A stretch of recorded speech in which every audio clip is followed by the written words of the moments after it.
Today, I want to talk about a tragedy that has been all over the headlines. It is not to stir up division, not to take sides, not to make a political statement, but because I believe there is a lesson here that could save lives. Now, many people are looking at this story through the lens of race, politics, culture, or social issues. While those conversations may happen elsewhere, I want to look at this through a spiritual worldview. Because when I read the Bible, the first act of violence wasn't about race, it was about Cain and Abel. One brother killed another brother.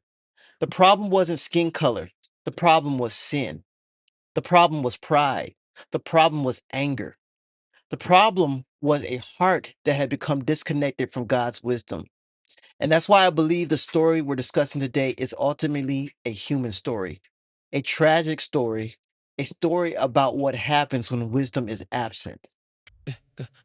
Go ahead and testify, testify, testify. I'm gonna tell. According to reports, Austin Metcalf approached Carmelo Anthony at a track meet and asked him to leave an area that belonged to his team. The situation escalated into a confrontation. Physical contact occurred, a knife was pulled. Austin Metcalf was stabbed and later died from his injuries. Today, one young man is dead. Another young man is facing decades behind bars. Two families are grieving. Two futures have been changed forever. There are no winners in this story. And before anyone accuses me of taking sides, let me be clear. What happened to Austin was wrong. The decision to use lethal violence was wrong. A young man lost his life. That should grieve every one of us. But if we stop there, we miss the lesson. Because one of the most painful parts of this story is that there were multiple opportunities for this tragedy to be avoided.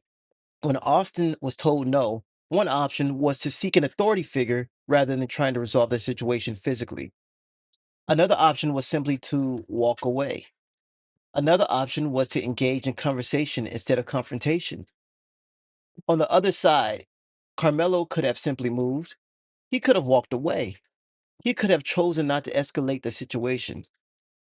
He also should not have been carrying a knife at a school event. At several points along the way, wisdom was available, but wisdom was not chosen. And that's what I want us to focus on. Not who can we blame, but what can we learn?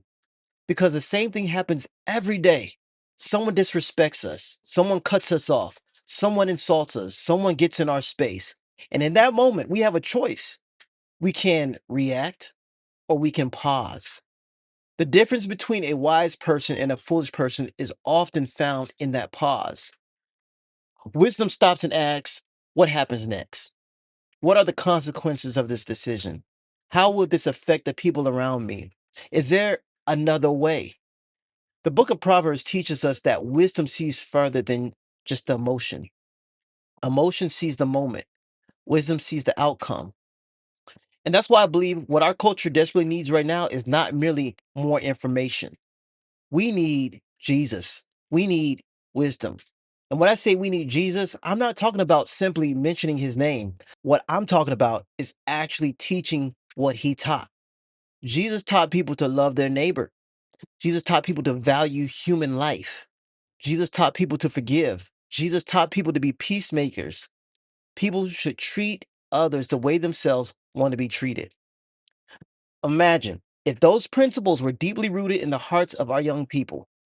Ah, what a difference. Imagine if, when conflict arose, the first question was not, how do I win? Imagine if people remembered that every human being is created in the image of God. This is what I mean when I say we need Jesus.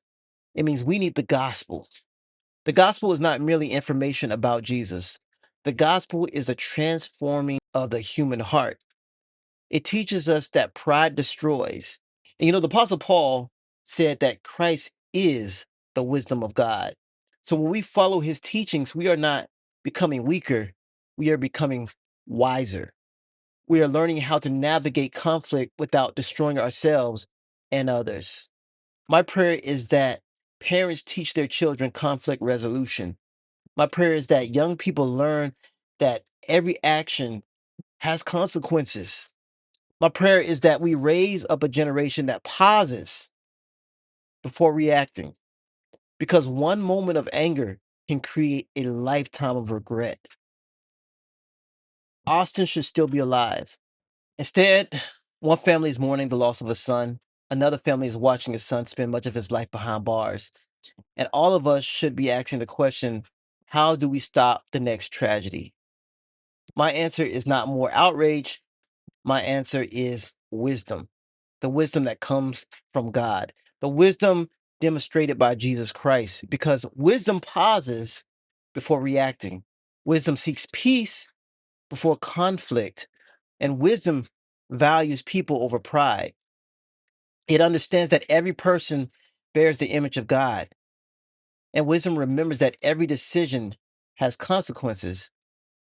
In John chapter 8:32, Jesus says, "You will know the truth, and the truth will set you free." My hope is that we learn the truth from this tragedy, not so we can win an argument, but so that lives can be saved.